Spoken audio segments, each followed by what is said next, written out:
Up to court with two black eyes, a neck brace, and messy hair. Well, today the man accused of a deadly drunk driving crash that killed 3 of his friends answered to charges. Prosecutors say that William Cady's passengers begged him to slow down before he lost control of the SUV. It's new information that we have learned since Friday night's crash on the 805.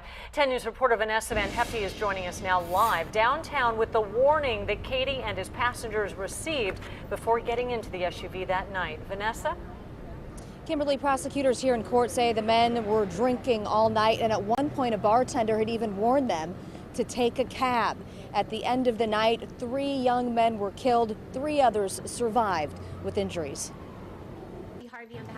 William Cady was just released from the hospital and was booked straight into jail. The 23-year-old had visible injuries to his head, neck, and face. He's accused of crashing his car, killing 3 of his 5 passengers after a night of drinking.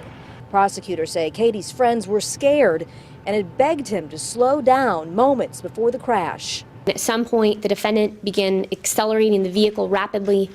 We have information from one of the surviving passengers that the companions and the men inside the car asked the defendant to slow down. He declined. He said it was his car. He would drive it as fast as he wanted to. Speeding and out of control, police say the Escalade veered off the road, careened across an embankment, and rolled several times. It happened on the 805 north onto the transition ramp to Route 52. 4 of the 5 passengers were ejected. Police say the men started drinking at a friend's house, then hit up 2 bars in the Claremont Mesa area. A bartender cut them off and told them to call a cab at one point. They left and found more booze. We have information that they purchased alcohol at a grocery store. They ended up at a second bar in Claremont Mesa. They were kicked out of that bar for being too rowdy.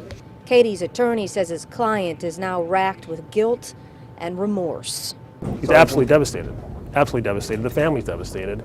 The people that were killed were his friends. So, again, there's not going to be any winners and losers in this case, no matter how it shakes out. Very true, and Cady's parents were also here in court today crying and holding hands. They declined to comment, but their son faces a laundry list of charges, including DUI and 3 counts of vehicular manslaughter. If convicted, he's looking at up to 24 years in prison. His bail was also increased to $2 million here today. Prosecutors arguing that he is a threat to himself and the community.